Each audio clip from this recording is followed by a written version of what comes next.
Hello, grade 2, and welcome to your math lesson for today. Hopefully you were able to do your bell work to get your math warmed up for today's lesson.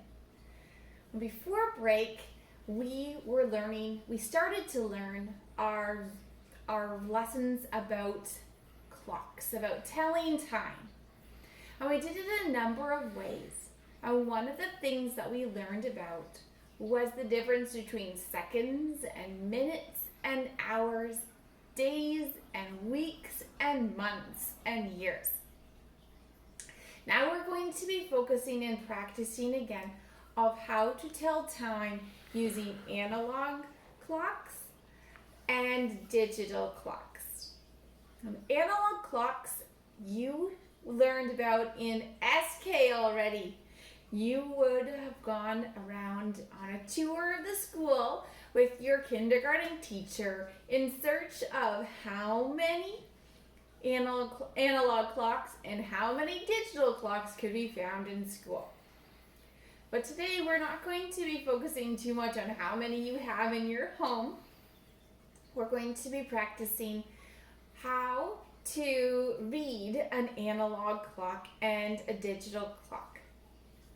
On page 62 of your Math Makes Sense book, you will find some pictures of analog clocks and digital clocks. The instructions tell you to write each time or show it on the clock. This first clock, it shows a time, and you need to print on the line the digital time to match this clock. This clock is a digital clock, and you need to print words for the numbers that are shown on this digital clock. Here is another analog clock. Print the digital time for this analog clock. And here is a digital clock and an analog clock, but something's missing on this analog clock. What's missing? That's right, the hands are missing. Now I'm going to take some time just right now to say that you need to be very careful about the hands. Now you might say, what do you mean, Mrs. Bosch? I mean, there is a difference between the hour hand and the minute hand.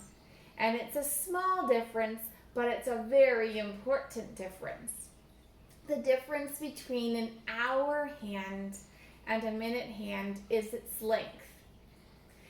It takes a long time for an hour hand to move on an analog clock. And it's the shorter hand. It is first. The next hand is the minute hand, and it moves faster on an analog clock, and it is longer. It is drawn longer.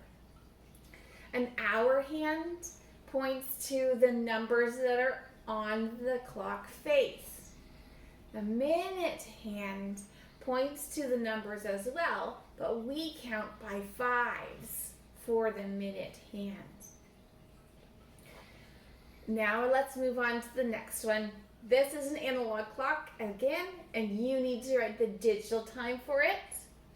And this last one on the page 62, again, you need to draw the hands that match this digital time.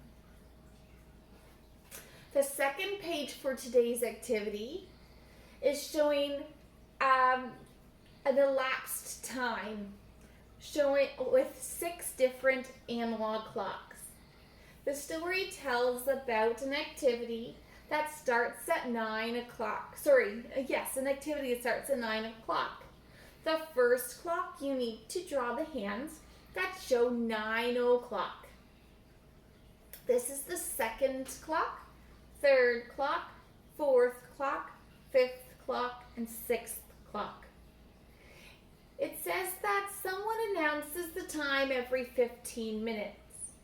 So after you've drawn 9 o'clock on the first clock, you need to figure out what 15 minutes later would be. That's called elapsed time. 9 o'clock. So we start with 0. 5, 10, 15. Where would the minute hand be pointing?